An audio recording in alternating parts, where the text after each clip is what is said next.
Bueno, pues hola a todos. Vamos a empezar con nuestra primera conferenciante del día,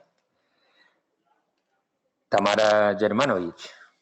Una buena amiga, nos conocemos ya hace algunos añillos, de algún que otro congreso, relacionado sobre todo con la lengua rusa. ¿Y quién es Tamara Germanovich? Pues es profesora de Estética y Literatura Eslava en la Facultad de Humanidades de la Universidad Pompeu Fabra e investigadora principal del grupo de investigación Seminario de Estudios Eslavos. Licenciada en Literatura Comparada, su tesis doctoral precisamente la dedicó a Dostoyevsky. Y eso es, entre otras cosas, uno de los motivos por los que la hemos invitado aquí. Apuntes del subsuelo, Los demonios y Los hermanos Karamazov. Y desde luego es indiscutible que Tamara es una de las mejores conocedoras que tenemos en nuestro país, tanto de la literatura rusa como de la figura de Dostoyevsky. Así que, Tamara, muchas gracias por aceptar nuestra invitación presencial particularmente. Eso para nosotros ha sido muy importante. Gracias por venir y estoy seguro que vamos a disfrutar muchísimo de tu extraordinaria conferencia. Nada más. Muchas gracias. Me paso ahora a tu sitio porque parece ser que la cámara está mejor enfocada. Voy a quitar tu identidad.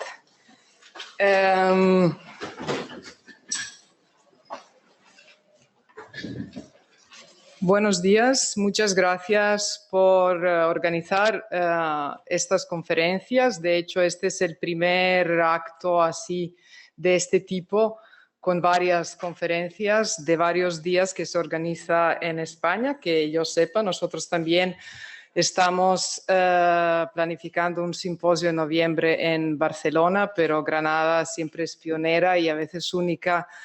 Es un centro donde la cultura rusa y la figura de Dostoyevsky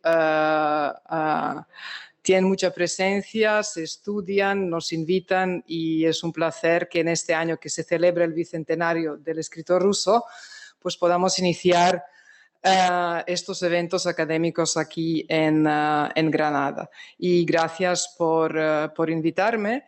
Como el tema es Dostoyevsky y España, yo no voy a hablar tanto del propio Dostoyevsky, sino cómo el pensamiento de este escritor, la figura de este escritor, sus ideas han sido, desde el final del siglo XIX hasta más o menos la época actual, recibidos en España a través del pensamiento español. Evidentemente, no pretendo dar una cronología de todos los autores que han tratado este tema, de todos los filósofos, sino que, y sobre todo en lo que es la conferencia, voy a tratarlo a través de algunas figuras relevantes, desde Emilia Pardo Bazán, que al final del siglo XIX es de algún modo la primera pensadora, desde mi punto de vista, que escribe sobre Dostoyevsky y se adentra a este tema utilizando de algún modo la figura, la vida, la biografía de Dostoyevsky, también algunas ideas suyas para no solo hablar lo que a ella le sugiere este escritor, sino yo creo, y esto es el hilo conductor de toda mi ponencia, a través del juicio y de las reflexiones sobre Dostoyevsky y su obra, Pardo Bazán y otros autores de los que hablaré, de algún modo reflejan, y por esto en el espejo del pensamiento español, la propia situación, incluso los problemas de España en determinado momento. A este respecto, también en la introducción, quiero compartir con ustedes otra reflexión que este tema me ha sugerido y que me ha interesado e incluso me ha sorprendido un poco, aunque cuando se conoce a Dostoyevsky tal vez no es para sorprenderse. Este autor ha interesado, y sobre todo hablo todavía de la época franquista, tanto a los pensadores, y no pienso solo en los grandes filósofos, sino en general la gente que podía ser periodista o historiadores o profesores, tanto la izquierda como la derecha. el pensamiento religioso, también a los que han ido cambiando de bando. Y esto es muy interesante cuando uno se dedica a esta investigación de la figura de Dostoyevsky en el pensamiento español. Yo creo que, para empezar, cuando se habla de este tema, hay que partir de la idea que la recepción de una obra, como la obra de Fyodor Mikhailovich Dostoyevsky, que no es únicamente literaria, sino profundamente filosófica, está condicionada mucho más por diversos factores que marcan la cultura del lector.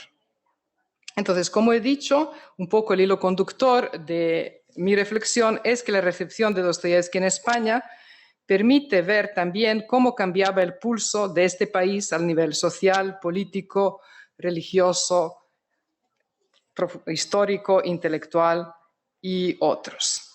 Entonces, como he dicho, me propongo empezar a hablar de este tema primero a través de Emilia Pardo Bazán. Una mujer, una pensadora, una mujer emancipada que en el año 1906 logró ocupar la primera cátedra ocupada por una mujer en España, aunque con un solo estudiante, eso también hay que decirlo, y que en sus famosas conferencias en el Ateneo de Madrid se centra a hablar de la literatura rusa y también de la figura de Dostoyevsky. En 1887, Pardo Bazán evoca los escitas, luego lo publicará en su texto La Revolución y la novela en Rusia, para hablar de Dostoyevsky. Aquí viene el escita, el verdadero escita, llamado a alterar los hábitos adquiridos de nuestra inteligencia. Los escitas, uno de los primeros pueblos nómadas que habitaron espacios de la estepa rusa, sirven a Pardo Bazán como metáfora para hablar de lo eslavo, lo instintivo, lo no civilizado, como la tríada de los elementos que según ella caracterizan la obra de Dostoyevsky. Y ella luego lo amplía al pueblo ruso en general. Pardo Bazán, a su vez, dice que para un occidental es difícil penetrar a esta senda oscura del universo dostoyevskiano, porque, cito, todo cuanto ha escrito Dostoyevsky tiene el mismo carácter. Araña el alma, pervierte la imaginación y subvierte las nociones del bien y del mal hasta un grado increíble. Y también escribe en este texto que, como digo, se basa en las conferencias que pronunció en Madrid en 1887. Unas veces Dostoyevsky nos produce el vértigo de los abismos del alma, como Hamlet. Otras nos muestra la acción del genio maléfico contra la providencia, como Fausto. O se hunde en las negruras del remordimiento, como Macbeth. Y siempre sus héroes parecen locos, maniáticos, energúmenos, filósofos de hipocondría y la desesperación. Pues con todo digo que es belleza, belleza torturada, retorcida, satánica, pero intensa, grande y dominadora. Este tema ha estudiado con bastante profundidad David Cruz Barrio en el libro La recepción crítica de Dostoyevsky en España, también Jordi Morillas en su texto En el mundo eslavo, Kirill Korosenko. También yo, la particularidad de mi intervención es que intento centrarme básicamente a lo que es la filosofía, el pensamiento filosófico en España, no en la amplia recepción literaria. Lo que también es interesante, porque muchas veces se contrasta Dostoyevsky con Tolstoy. Tolstoy es un autor que, de hecho, atraía mucho más que Dostoyevsky en la primera mitad, sobre todo del siglo XX. Sí es de juzgar por el número de los artículos críticos que se publicaron sobre este autor precisamente al inicio del siglo XX. Volviendo a Dostoyevsky, como podemos ver, fue visto más como un territorio de convergencia donde se refleja lo ajeno, en este caso lo ruso, lo eslavo, y se vislumbra lo propio.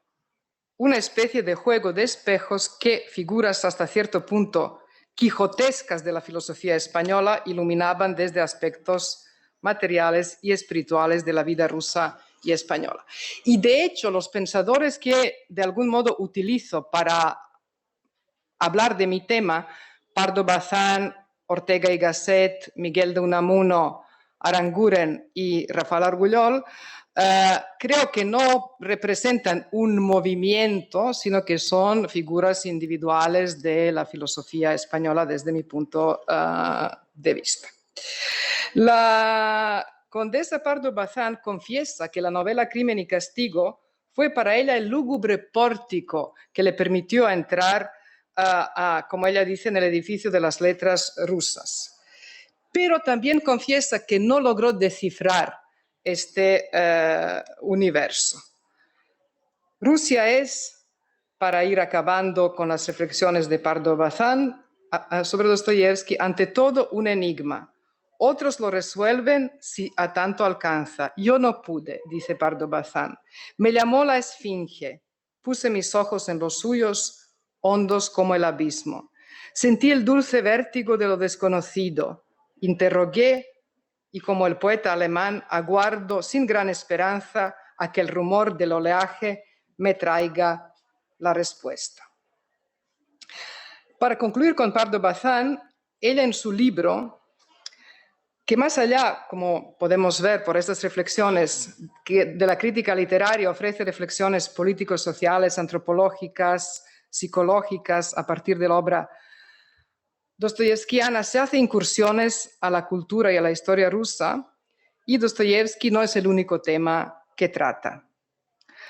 En cada una de las reflexiones de Pardo Bazán también se nota, por supuesto, su propio pensamiento y, desde mi punto de vista, también a veces la brillantez de su inteligencia. De algún modo,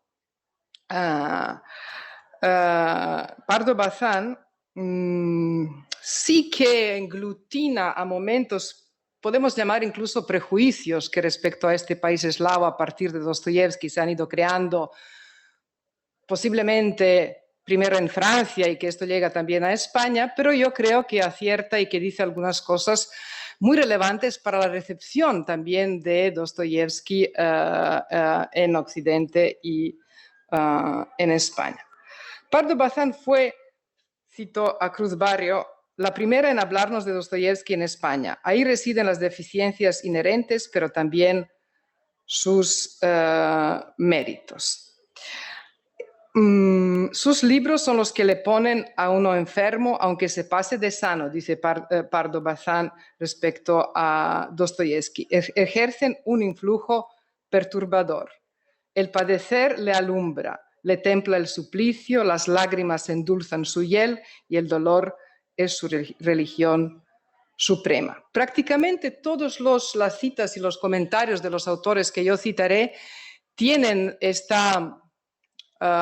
este tono poético, filosófico propio, profundamente creativo. Es decir, no se trata de una investigación, sino que se trata de poetas, filósofos, y esto se refleja mucho también en la manera en la que nos transmiten sus reflexiones a partir de Dostoyevsky y a partir del universo de las letras rusas. Ahora vamos a saltar al segundo autor a través del que quiero hablar de este tema, que es Ortega y Gasset. Es muy interesante, una de las principales reflexiones, hay dos momentos, 1915 y 1925-26, cuando escribe Ortega y Gasset cosas que voy a citar de Dostoyevsky. En la primera fase de 1915 son reflexiones más bien estético-poéticas, y en la segunda fase, Ortega y Gasset pone el ejemplo de Dostoyevsky para hablar, para criticar en realidad lo que sucede en España, porque dice que en España nunca ha existido un gran autor que ha sido popularmente acogido por las masas como Dostoyevsky en Rusia. Y habla de que, según él, en su propio país, España, la acogida popular siempre han tenido escritores más bien mediocres. Es decir, de algún modo, las reflexiones que compartiré con ustedes de Ortega y Gasset se basan en Dostoyevsky para hacer una reflexión crítica que este pensador quiere dirigir a su país, España.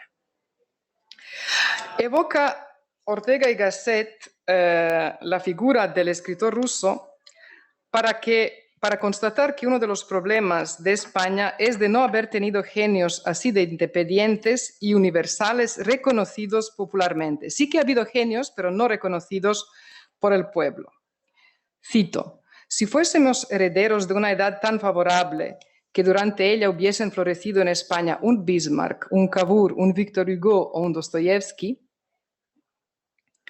el valor social de los hombres directores depende de la capacidad de entusiasmo que posee la masa.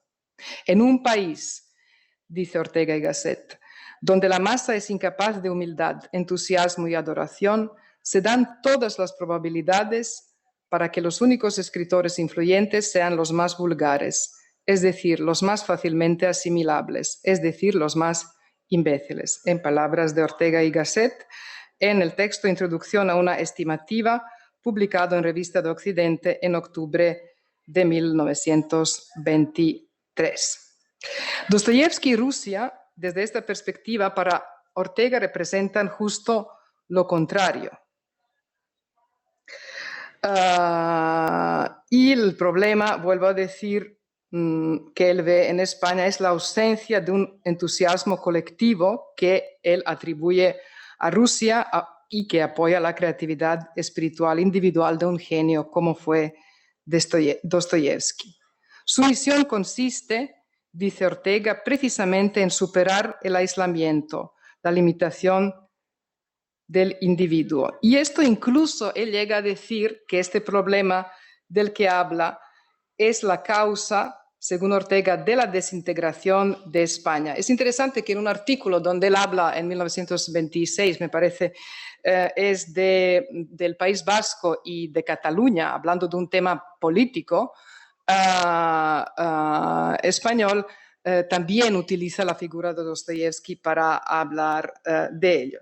Y dice lo siguiente: la realidad histórica a este respecto es a menudo como la urraca de la pampa, que en un lado pega los gritos y en otro pone los huevos.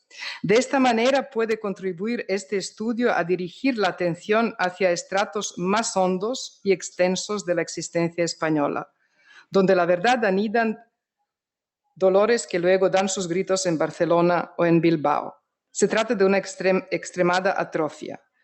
Me refiero a la múltiple actividad que en los pueblos sanos suele emplear el alma individual en la creación o recepción de grandes proyectos, ideas y valores colectivos.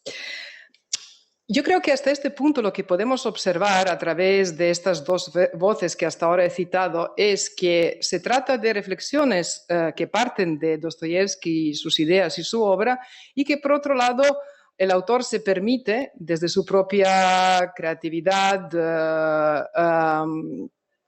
y su propio pensamiento, hacer reflexiones. Sirve como punto de partida para hacer todo tipo de reflexiones propias y desarrollar también y plantear su propio pensamiento filosófico, social y, como he dicho, profundamente a veces político, antropológico, etc. En La Nación, el 27 de junio de 1926, así Ortega acude a Dostoyevsky para ilustrar una filosofía de vida que se rige bajo el principio: cuanto menos seamos lo que individualmente somos, más somos todo lo demás. Ganamos peso ontológico. Yo creo que es una visión un poco romántica de la figura dostoyevskiana y en general de Rusia que plantea aquí Ortega, y de hecho él habla de que, según él ve, el comunismo en Rusia precisamente pudo nacer porque hay una mayor conciencia colectiva, y él lo antepone al individualismo del hombre europeo. Y y habla de la individualización, etcétera. No quiero detenerme más en esta cuestión, simplemente lo menciono de paso para que sepamos que también existe la reflexión a esta dirección que se inspira en Dostoyevsky. Y no obstante, sí que quiero acabar esta parte donde hablo de Ortega y Gasset haciendo referencia al momento anterior, en 1915, cuando en un libro en un texto titulado La voluntad de Barroco, como he dicho, Ortega habla de Dostoyevsky y ofrece sus reflexiones estético-poéticas. La segunda fase es más bien una crítica social y reflexiones político-históricas, pero la primera me interesa tal vez incluso más. Ortega y Gasset era bastante crítico con la novela decimonónica y no obstante salva a Dostoyevsky en este contexto y él dice que Dostoyevsky es increíblemente moderno para ser o contemporáneo, parece un escritor del siglo XX, en el sentido de que él dice que es el maestro de la forma. Y él critica que las novelas contemporáneas, por otro lado, parecen recintos deshabitados y evoca la obra del escritor ruso como territorio del gran dinamismo. Cito, la más exacta definición de una novela de Dostoyevsky sería dibujar con el brazo impetuosamente una elipse en el aire. Y este argumento expone a la hora de comparar a Dostoyevsky con la pintura del Greco o de Tintoretto. Pues bien, dice Ortega, de una novela de Dostoyevsky nos trasladamos insensiblemente a un cuadro del Greco. Aquí encontramos también la materia tratada como pretexto para que un movimiento se dispare. Dostoyevsky es un territorio, vuelvo a decir, del gran dinamismo. Cada figura, dice Ortega, es prisionera de una intención dinámica. El cuerpo se retuerce, ondea y vibra de la manera que un junco acometido del vendaval. No hay un milímetro de corporeidad que no entre en convulsión. No solo las manos hacen gestos, el organismo entero es un gesto absoluto. La novela de Dostoyevsky, Los cuadros del Greco y de Tintoretto. Y también habla del realismo en el sentido más elevado de la palabra, el principio poético del que habla Dostoyevsky como su manera de escribir y que reconoce como su punto de partida poético-creativo, queda destacado por Ortega cuando analiza la obra del novelista en su autenticidad. Para ver cómo vamos con el tiempo. Vale, estoy más o menos a la mitad, ¿no? Cuando habla de Dostoyevsky, utiliza Ortega palabras como vórtices, ráfagas, torrentes, etc. Hablando de Dostoyevsky como maestro de la forma, voy a citar una cosa también de este texto. Se atribuye el interés que sus novelas suscitan a su materia, el dramatismo misterioso de la acción, el carácter extremadamente patológico de los personajes, el exotismo de estas almas eslavas, tan diferentes en su caótica complexión de las nuestras, pulidas, aristadas y claras. Podrá ser que el hombre Dostoyevsky fuese un pobre energúmeno, o si gusta más, un profeta, pero el novelista Dostoyevsky fue un homme de lettres, un prodigioso técnico de la novela, uno de los más grandes innovadores de la forma novelesca.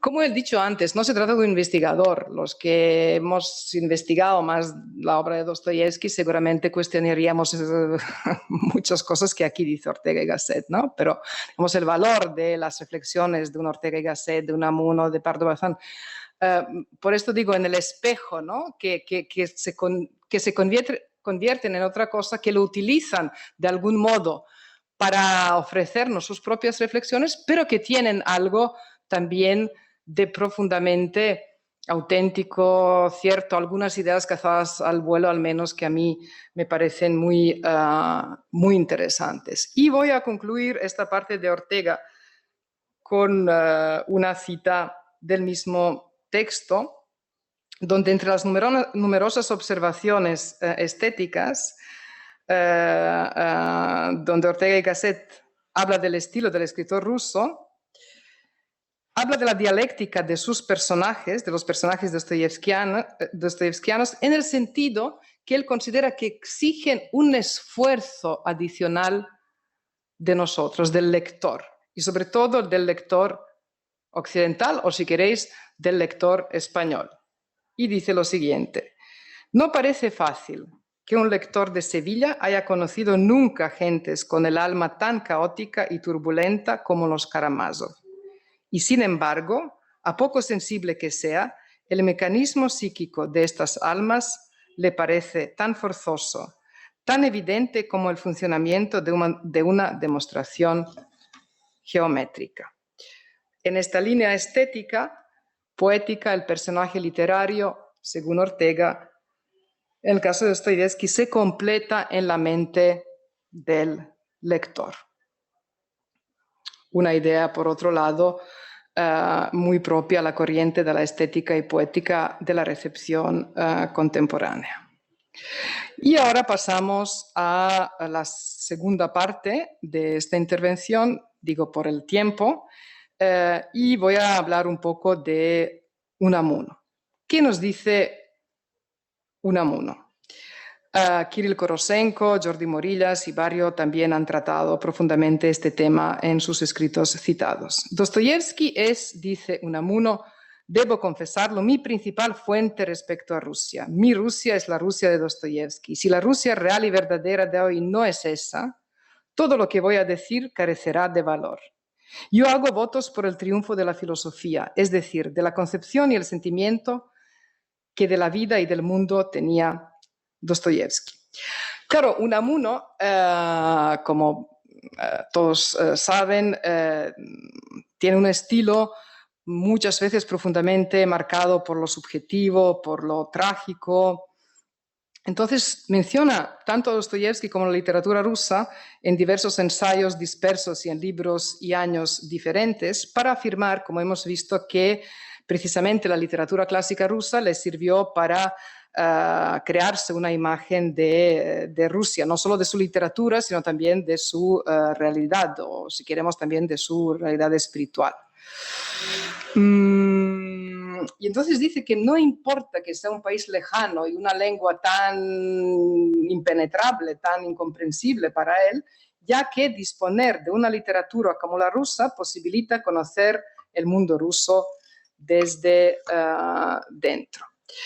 En la biblioteca personal de Miguel de Unamuno había muchos textos y libros de Dostoyevski, de la literatura rusa.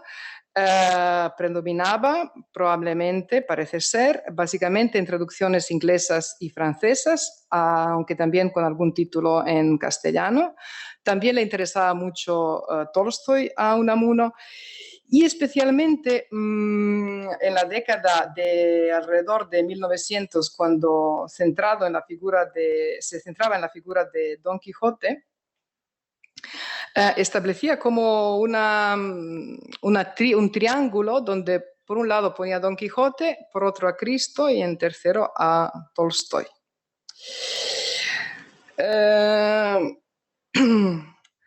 Algo más tarde, lo que está también interesante es, a la línea un poco de lo que hemos visto en Ortega y Gasset, habla de Dostoyevski como un profeta para su pueblo, ¿no? Y entonces utiliza también el argumento de la importancia de la literatura en Rusia para criticar a España. Y a este respecto habla de la gran acogida que tiene Don Quijote en el país eslavo. Una reflexión muy interesante que voy a leer de 1905 en su ensayo Lectura e Interpretación del Quijote. El pobre hidalgo manchego ha corrido el mundo todo, siendo aclamado y comprendido en muchas partes de él, en Inglaterra y en Rusia muy especialmente. Y al volverse a su tierra se encuentra con que es donde peor lo comprenden y más le calumnian. En los años 20, Unamuno vuelve a centrarse en diversos temas de la literatura rusa y en Dostoyevsky. Sobre el género novelesco, publicado en 1920, Unamuno vincula el advenimiento del socialismo en Rusia a su literatura y ve a Dostoyevsky como un precursor de Lenin. Insiste también Unamuno en su visión de que los orígenes espirituales de la Revolución Rusa se encuentran en los libros de Dostoyevsky. Es posible que también Unamuno, que tenía un libro de Berjaev que habla del filósofo ruso Berjaev de este tema, se inspirara también en este texto. En Rusia, cito a Unamuno, la novela no es un género y no es literatura, ni es ficción, es creación, es cosa corpórea y es historia, historia hecha. Y como historia hecha es profecía. Dostoyevsky, el antirrevolucionario, es el profeta de la actual revolución rusa, es el padre de Lenin. Pensemos que estamos en 1920. En 1933, Unamuno escribe un ensayo sobre esto y aquello. Y aquí el filósofo simplemente utiliza a Dostoyevsky para hablar de la importancia de un escritor consagrado para su lengua nacional. La huella del novelista ruso en Unamuno, al nivel estilístico y temático, puede observarse también en algunas obras de ficción como Niebla o San Manuel Bueno Mártir, texto que tiene muchos puntos en común con el poema del Gran Inquisidor, de lo que ha estudiado, de lo que ha hablado Jordi Morillas en su texto Dostoyevsky en España. Cito a Morillas, en ambos casos se trata de la cuestión de la fe y de la necesidad de que el vulgo viva bajo la creencia en la existencia de un ser todopoderoso que dé sentido a sus vidas. El tema del Gran Inquisidor también es un texto que varios pensadores españoles tratan. Mañana vamos a hablar de Gran Inquisidor en un coloquio en la librería, una librería de Granada, así que no voy a detenerme más en esto.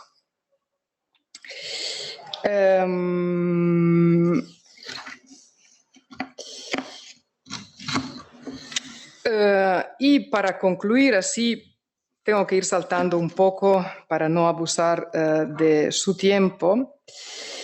Yo, como reflexión final, hablando de Unamuno, creo que en parte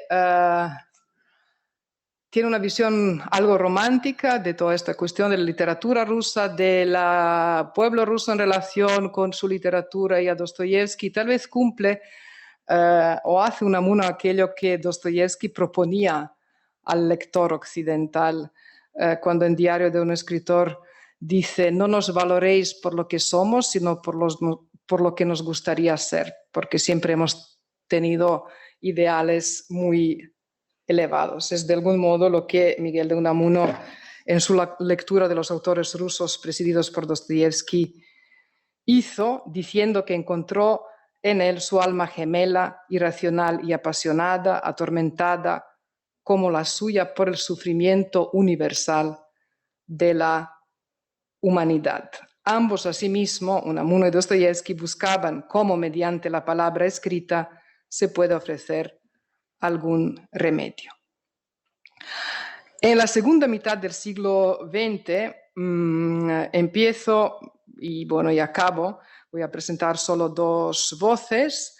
En esta intervención, José Luis Aranguren, que tiene un libro que se llama El cristianismo de Dostoyevsky, y luego iré más a la época contemporánea. Muy brevemente me voy a detener en Aranguren, que es un pensador que no siempre se inscribía en este pensamiento religioso con el que más le conocemos aquí, es decir, también experimentó un profundo cambio y de algún modo también podemos ver cómo aquí utilizó, podemos decir, hasta cierto punto la figura de Dostoyevsky. Cito un fragmento del cristianismo de Dostoyevsky de Aranguren. Él es muy crítico con el catolicismo y entonces, por otro lado, a través de Dostoyevsky le parece penetrar en la espiritualidad de la fe ortodoxa y de algún modo encuentra como una especie de refugio allá. Dice Aranguren, la fe y el amor como actitudes existenciales fundamentan todo el universo dostoyevskiano. Al decir fe, quiero decir el drama de la fe. Los personajes recorren toda una gama de situaciones que no son nunca ni psíquicas ni fácticas, sino metafísicas y religiosas. Yo creo que es interesante Aranguren porque desde mi punto de vista alude a lo que la figura de Dostoyevsky significó para muchos españoles, entre ellos para él mismo, es decir, una escritura en la que se buscaba afirmar un sentimiento de la fe distinto a lo que ofrecía la institución de la Iglesia Católica, y especialmente en España. También le fascina la cuestión de la teodicea desarrollada en los hermanos Karamazov, hace lectura de la leyenda del gran inquisidor como una apelación a la inconsciencia de las sociedades desarrolladas y ve en el nihilismo dostoyevskiano un componente creativo. Cito, la historia del cristianismo es considerado por Dostoyevsky siempre desde la perspectiva rusa. Se trata del cristianismo ortodoxo y frente a él de los falsos cristianismos, el primero de los cuales es católico, dice Aranguren. No es simplemente una cosa de iglesia y rito, sino un sentimiento vivo. Habla de la hermandad universal como idea dostoyevskiana, como propuesta dostoyevskiana, y también ve a este respecto Aranguren la analogía entre Dostoyevsky y Unamuno y les denomina ideólogos. Aranguren en muchos momentos no logra apartarse de su condición del pensador religioso y político. Aunque fue próximo al bando nacional para integrarse luego en la intelectualidad antifranquista, tampoco simpatizó con el comunismo ruso. De ahí, en medio de sus ensayos recopilados en el texto que cito, El cristianismo de Dostoyevsky, va de lo universal a lo particular y viceversa. Pero lo singular aquí remite otra vez al contexto español. Llamar a Dostoyevsky mero periodista político al servicio de una voluntad nacionalista expansionista, lo que dice Aranguren respecto a los textos escritos publicísticos de Dostoyevsky, que están editados luego en Diario de un escritor, o calificarle de reaccionario, tiene más que ver con un ajuste de cuentas que el pensador español Aranguren hace consigo mismo que con la escritura de Fyodor Mikhailovich. Es curioso ver, no obstante, cómo a partir de esta obra de Aranguren, la obra de Dostoyevsky, llamado El ideólogo religioso, servía al mismo tiempo a los cristianos como también a los renegados de la fe. Estos segundos buscaban en la obra del novelista ruso también la afirmación de sus ideas nihilistas y agnósticas. Aranguren argumenta cómo la dialéctica de la novela dostoyevskiana, su continuo pro et contra, posibilita que tanto unos como otros la tengan como referencia absoluta. Cito y con esto acabo con Aranguren. Dostoyevsky necesita afirmar a la vez al diablo, a Dios y a su negación. Solo así son comprensibles y muy difícilmente separables el nihilismo y la santidad. Examinemos dos protestas, la mansa protesta, todavía religiosa, de Alyosha, la dura protesta ética de Iván Karamazov.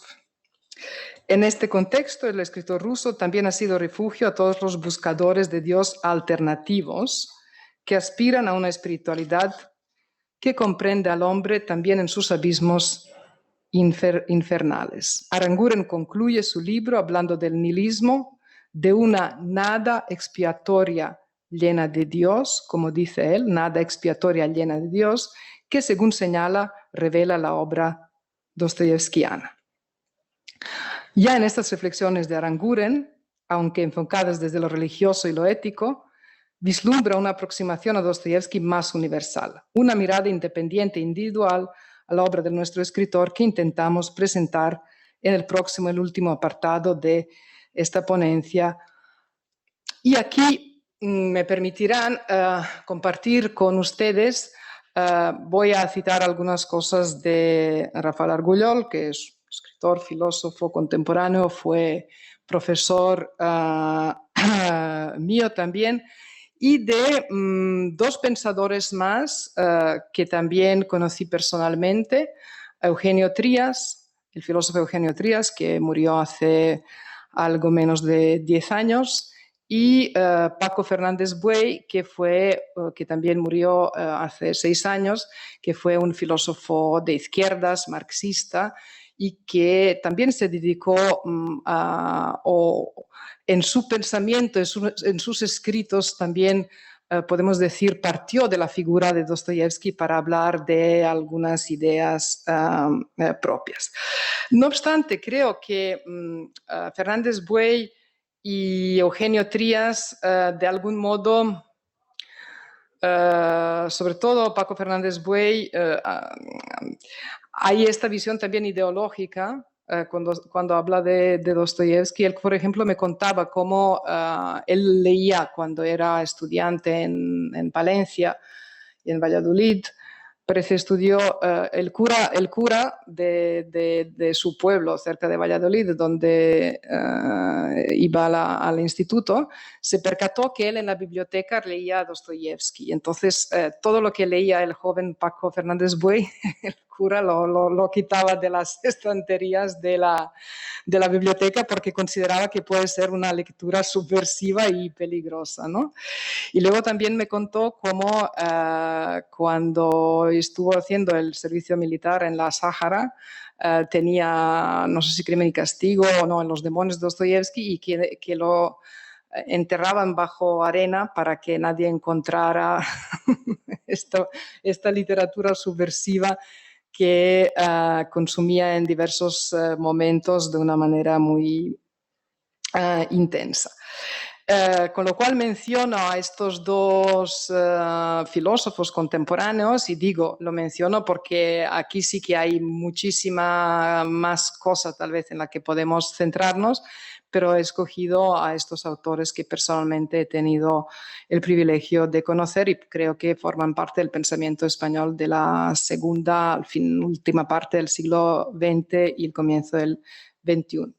Y me voy a centrar, voy a compartir con ustedes para concluir algunas reflexiones de Rafael Argullol, que también todo lo que he escogido es la misma línea, es decir, no es investigación, sino que son pensadores que son reconocidos en este país y que entonces en algunos ensayos también hablan de Dostoyevsky, pero siempre desde la óptica de su propio pensamiento. Y a este respecto, Argullol no habla tanto, no refleja tanto las dolencias o los problemas o las cosas que quiere criticar en su país, como de lo que, desde su punto de vista, de lo universal que tiene el mensaje filosófico de Dostoyevsky. En Visión desde el fondo del mar, que es el texto, desde mi punto de vista, el más importante, es un texto de 1200 páginas de Rafael Argullol, publicado en 2010, escribe: atravesando Siberia se comprendía mucho mejor el sello característico de la mística de Dostoyevsky. El hombre está rodeado por un inmenso vacío y Dios, pese a todo el desesperado esfuerzo por creer del ser humano, no siempre está en condiciones de transmitir algo de calor a través de esa inmensidad. Solo el loco y el santo están en condiciones de enfrentarse a esta Siberia de la vida, que es el espíritu. Argullol es uno de los pensadores cuya obra representa muy bien cómo finalmente el espejo en el que el pensamiento ruso ve la imagen de Dostoyevsky se vuelve más transparente. En sus escritos, lo ruso y lo dostoyevskiano no busca aludir a las inquietudes españolas, como he dicho, sino más bien universales. Cuando habla de Dostoyevsky, dice que su universo abre a las pasiones, abismos, transgresión de límites, profundidades del alma eslava y contradicciones del alma humana en general. Y por otro lado, también insiste en el aspecto visionario de la obra del escritor ruso. Dostoyevsky adivinó todas las epidemias espirituales de nuestros días, escribió en un artículo reciente.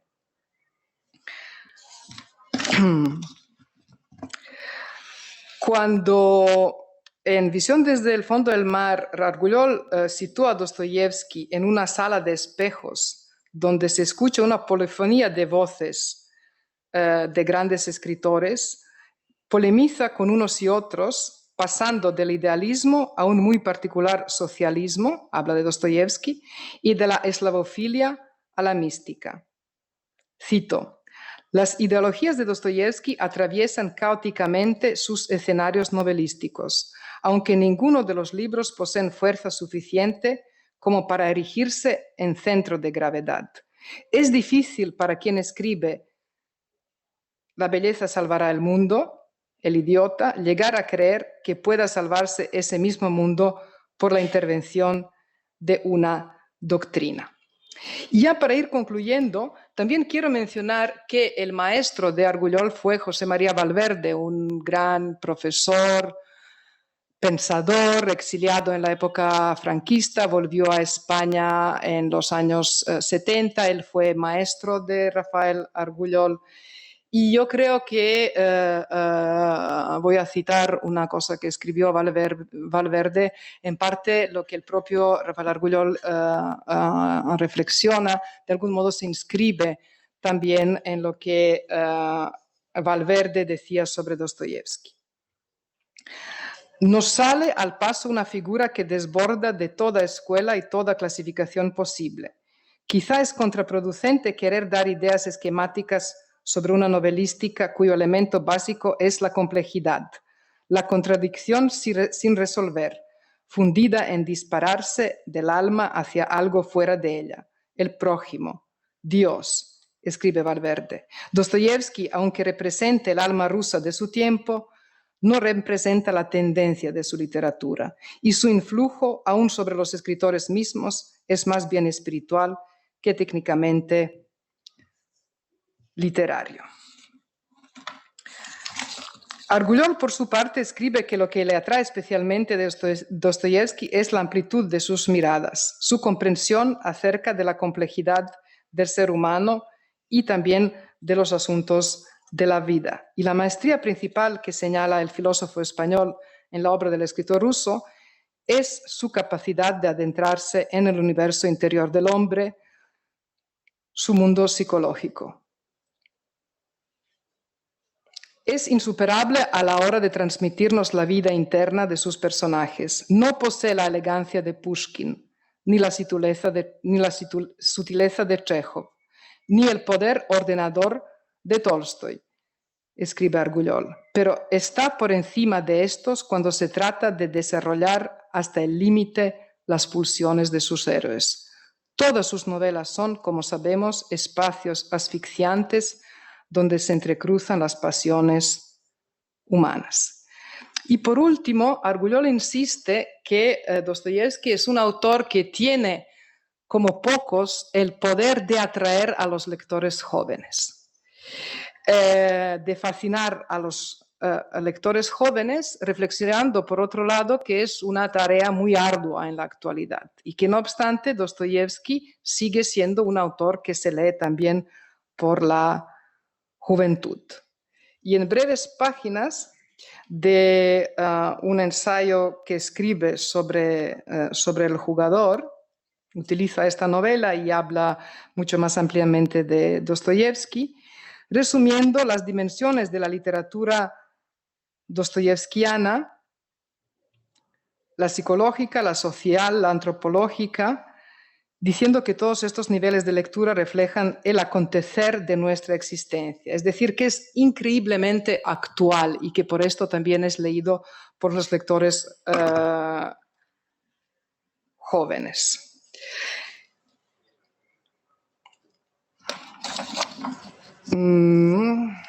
A ver, yo creo que ya tengo que ir acabando, ¿verdad?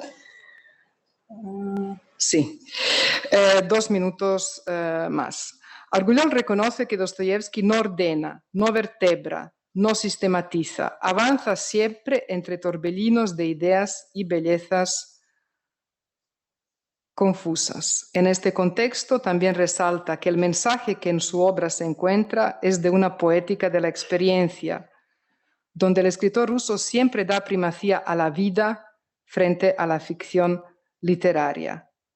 Tal como lo parafrasea el pensador barcelonés, tome lo que la vida misma le ofrece. La vida es infinitamente más rica que nuestra imaginación. La sociedad rusa, una última cita, es un espejo deforme en el que se refleja de infinitas maneras la carencia de civilización y el exceso de fe. Utiliza Dostoyevsky en esta reflexión. Argullol dice: la sociedad rusa es un espejo deforme en el que se refleja de infinitas maneras la carencia de civilización y el exceso de fe. La segunda parte de la cita. También la sociedad occidental es un espejo deforme, solo que en las imágenes que se reflejan invierten las siluetas de la anterior, es decir, el exceso de civilización y la carencia de fe. A modo de conclusión, evidentemente solo son puntos suspensivos. Aquí no he podido compartir con ustedes una investigación más reciente que he hecho como he dicho, de algunos del pensamiento, que yo lo denomino pensamiento en España a partir de la obra de Dostoyevsky o sobre Dostoyevsky, realizado por individuos que no son tan reconocidos o que prácticamente son desconocidos y que no obstante creo que es muy interesante. Y seguimos teniendo este fenómeno que hay gente que profesionalmente, académicamente no está ni en la academia ni se dedica académicamente a Dostoyevsky, hace otra cosa y no obstante se siente atraída por Dostoyevsky, de algún modo se dedica a muchos años de su vida, escribe sobre Dostoyevsky, lee a Dostoyevsky, se inspira en Dostoyevsky. Creo que es un tema inmenso y muy, muy interesante. Yo quiero concluir diciendo que espero que esta mirada tierna que Dostoyevsky dirigía a España, un país donde él imaginaba se siente en el aire el olor a laurel y limoneros, ¿no? En Sevilla o en Andalucía, ¿no? Como él imaginaba, le ha sido correspondido. Pero como suele pasar con los enamoramientos, ha actuado más la imaginación que la realidad de los hechos. Tanto España en Dostoyevsky como Dostoyevsky en España también han proyectado visiones que en determinados momentos necesitaban para sustentar su realidad y sus mismos sueños. Dostoyevsky, leído y comentado en nuestro país por estas figuras del pensamiento español que he citado, nos ofrece una mirada no únicamente de su universo literario, o no fundamentalmente de su universo literario, sino de las inquietudes y contradicciones de la propia realidad española. Y no obstante, en las últimas décadas, el espejo donde se busca ver el reflejo de la obra del escritor ruso se ha vuelto menos deforme y con una visión más universal de su obra. Con esto acabo. Muchas gracias.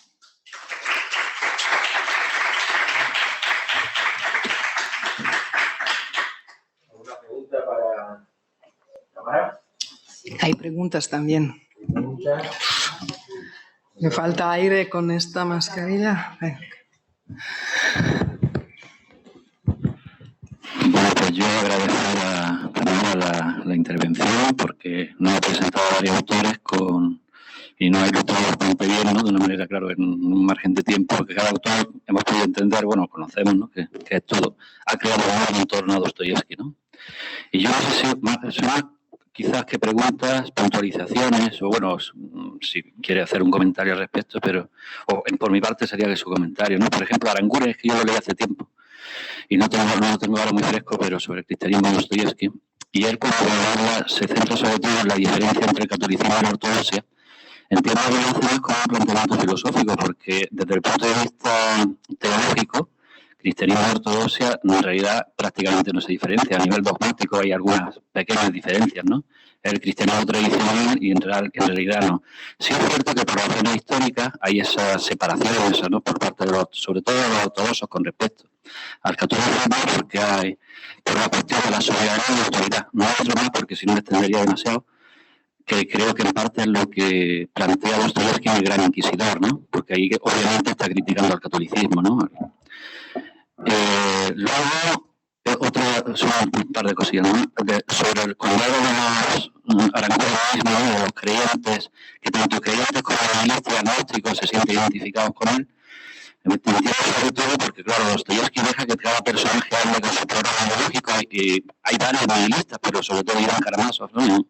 En la última novela, y en particular, ¿no? En Rebeldía y en el Gran Inquisidor, es donde realmente pues, plantea su programa ideológico con el que efectivamente se puede sentir muy identificado, obviamente nihilista, ¿no? Porque un pensamiento pues profundiza bastante en el pensamiento que tanto le había a él preocupado, ¿no? Dostoyevski, pero sí que pues, creo que, no como observación, sino como una apreciación personal, que sí tiene que quedar claro al lector, Dostoyevski, al menos yo estoy convencido que es lo que pretendía, que él quería refutar, por supuesto, ¿no? El nihilismo divino, y por eso lo desarrolla tanto, ¿no? Porque en realidad lo que quiere es criticarlo o refutarlo en favor de la fe cristiana.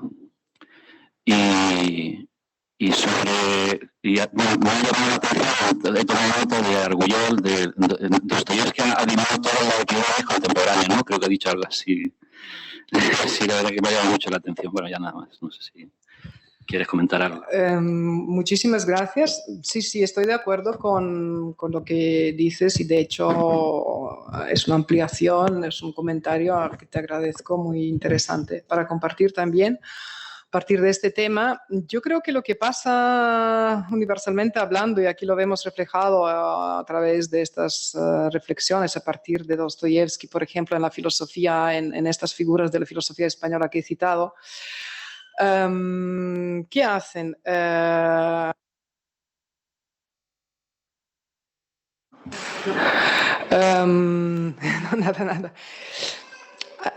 Lo que todos hacemos, ¿no? La realidad en la que tú vives, por ejemplo, en España, la ves con ojos, es decir, criticas una realidad, prosa de las circunstancias, y desde lejos tú proyectas unos ideales a través de lo que ves en la literatura de Tolstoy, Dostoyevsky, etcétera, espiritualidad, etcétera, y entonces ves todo,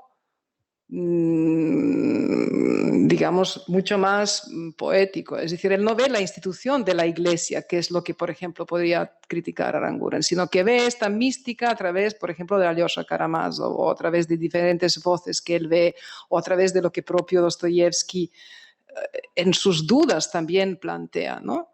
Entonces es la espiritualidad del cristianismo ortodoxo y por otro lado la crítica de, por ejemplo, lo que puede ser la institución de una iglesia ortodoxa, católica, etc. Entonces esta distancia, ¿no? Nosotros vivimos aquí para llevarlo a un terreno mucho más prosaico, ¿no? Entonces tú cuando viajas por el mundo y empiezas a criticar cualquier cosa de Barcelona o de España, la gente no quiere escucharte, ¿no? Porque ellos tienen esta imagen absolutamente idealizada de España o de Barcelona, etcétera. Y nosotros vivimos aquí y somos mucho más críticos con un millón de cosas, ¿no? Y no obstante, cuando tú percibes la realidad, por ejemplo, de Rusia o de su espiritualidad a través de un escritor como Dostoyevsky, te permite de algún modo moverte a través de una imagen más poética que no está sustentada en la prosa de las circunstancias de la realidad. Y yo creo que en diversos autores que aquí he citado esto se ve mucho y tiene que ver también, yo creo que con el tema que tú has planteado, o al menos a mí me ha sugerido hacer esta reflexión. Muy bien. ¿Hay más preguntas para Tamara? Bueno, muy bien, Tamara. Muchas gracias.